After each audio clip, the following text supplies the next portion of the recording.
Oh, goody. All right, what's going on, everybody? Zombies here again, and today we're back with another Marvel Snap video. So in this one, we are doing a tier list, updated tier list for the Pool 5 cards. Now, I did put out one of these for Pool 4 and Pool 5 shortly before the release, kind of giving some impressions where I thought cards were going to kind of end up. And, you know, I think some of those were right, some of those were wrong, so I wanted to go back and do one separately for Pool 4 and Pool 5, so that way we can see, you know, the cards have been out a little while. I've had time to either play with or play against a lot of these cards, as have many other people, and we're kind of getting a feel for just how good they actually are. So, let's take a look here at our tier list for all the current Pool 5 cards in Marvel Snap.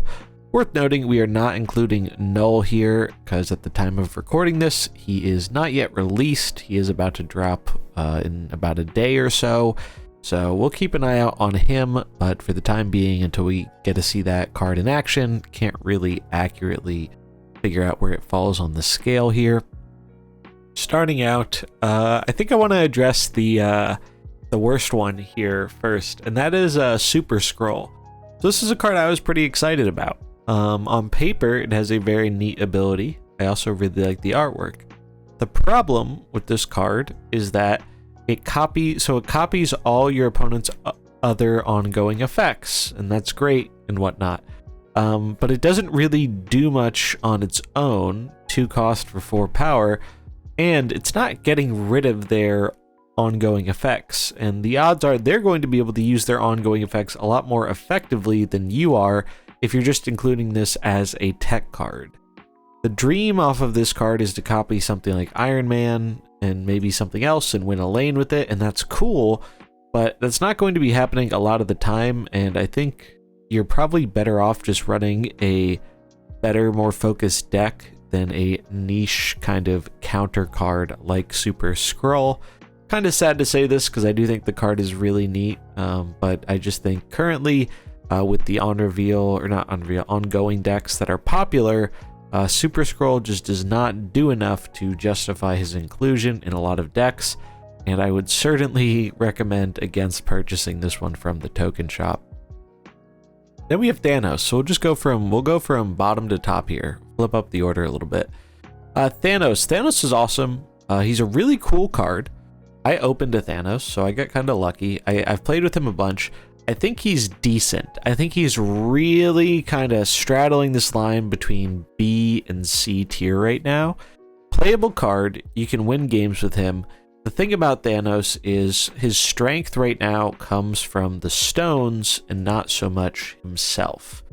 I think most Thanos decks that are having success aren't really trying to play all 6 stones and then get Thanos into play and win with big Thanos, which is a shame because that's kind of the dream, but the stones themselves are pretty powerful and are seeing play in these zoo-style decks that just utilize the bodies, or lockjaw decks where you're just trying to cheat some big stuff out with them. And so it's cool, it can win some games, but I think it is definitely, if you're deciding between like powerful top decks and more meme tier, I do think Thanos does lean in the middle, like a little bit towards the meme tier direction, but he can still do decent in these zoo style decks. So I think he's like very, very close to B, but like just under that B bar, because I think the cards in B tier here do a little bit more to impact the games that they're played in.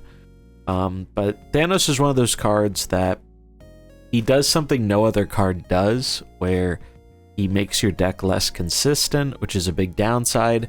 So until we see maybe some more cards that really utilize all these stones or are able to use them to their benefit more, I don't think we're going to see a whole ton of Thanos, but he is very fun and sweet. So if you do happen to get him, he is a cool card to play with. I just don't think I would invest tokens in him right now. Next up, we have our B tier with Valkyrie and Galactus. We'll start with Galactus here.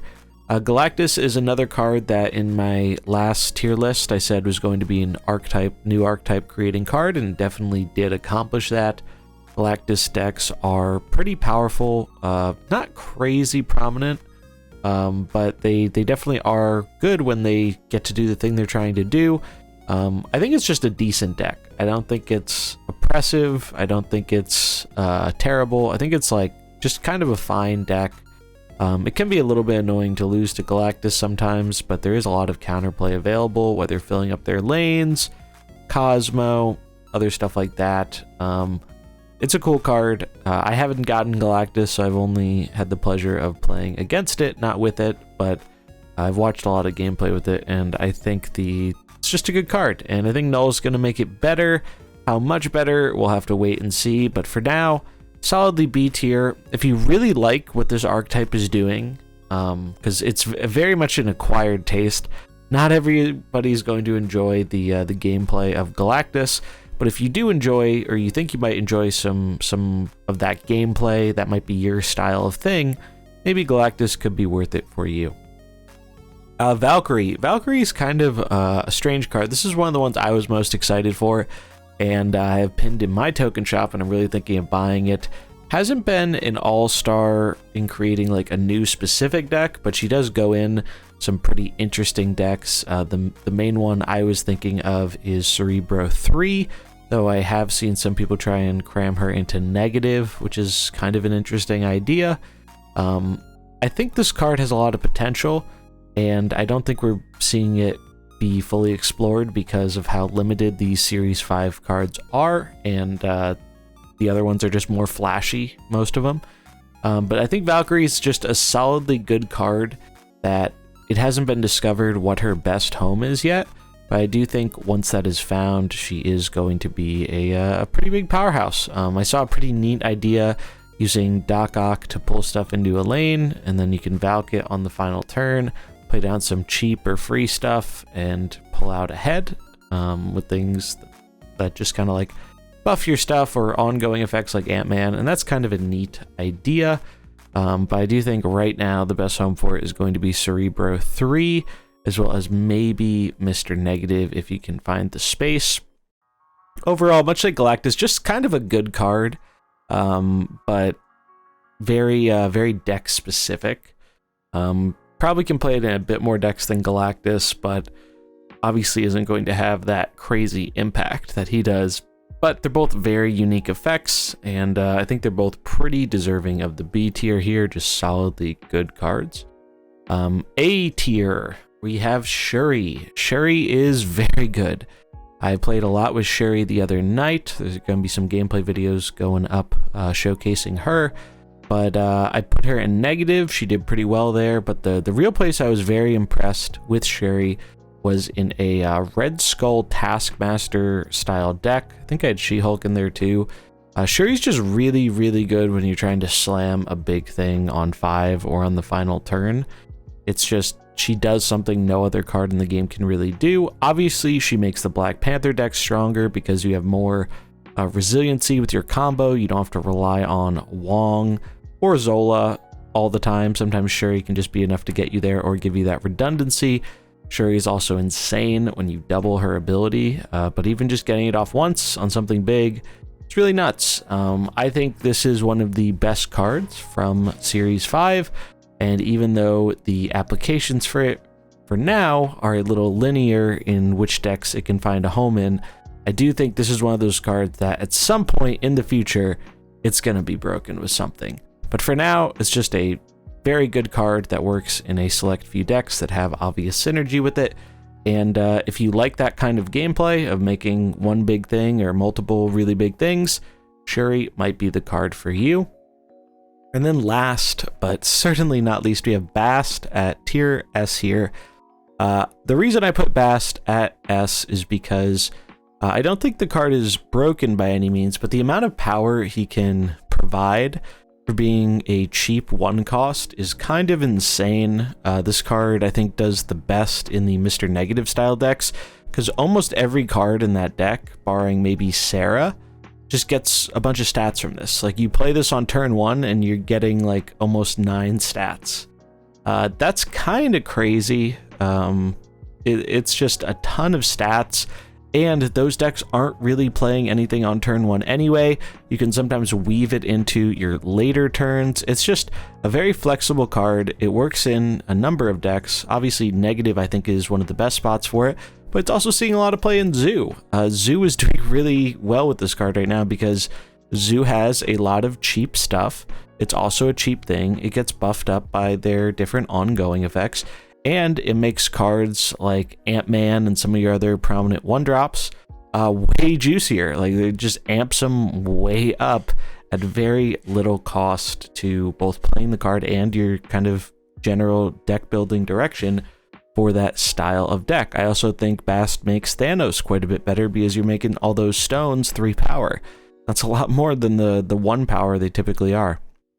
So overall, really like Bast. I do think that if you enjoy kind of swarmy Zoo style decks or the Mr. Negative stuff, Bast is probably the best Series 5 pick for you. But those are kind of all my ratings on the current Series 5 cards available. Again, some or all of these may eventually rotate down to Series 4, but we don't have any information on that, so we'll have to wait and see. But for the time being, quick recap, I think Bast is really the only card on this list that I felt good about paying 6,000 tokens for. I got lucky and got my other pool 5s from opening caches, so I got Shuri and Thanos, and I'm debating buying Valkyrie. I think I might buy Valkyrie because I really like her, but overall, I think Bast is worth the tokens, even though it's a ton of tokens. Just because it's such a powerful, unique effect.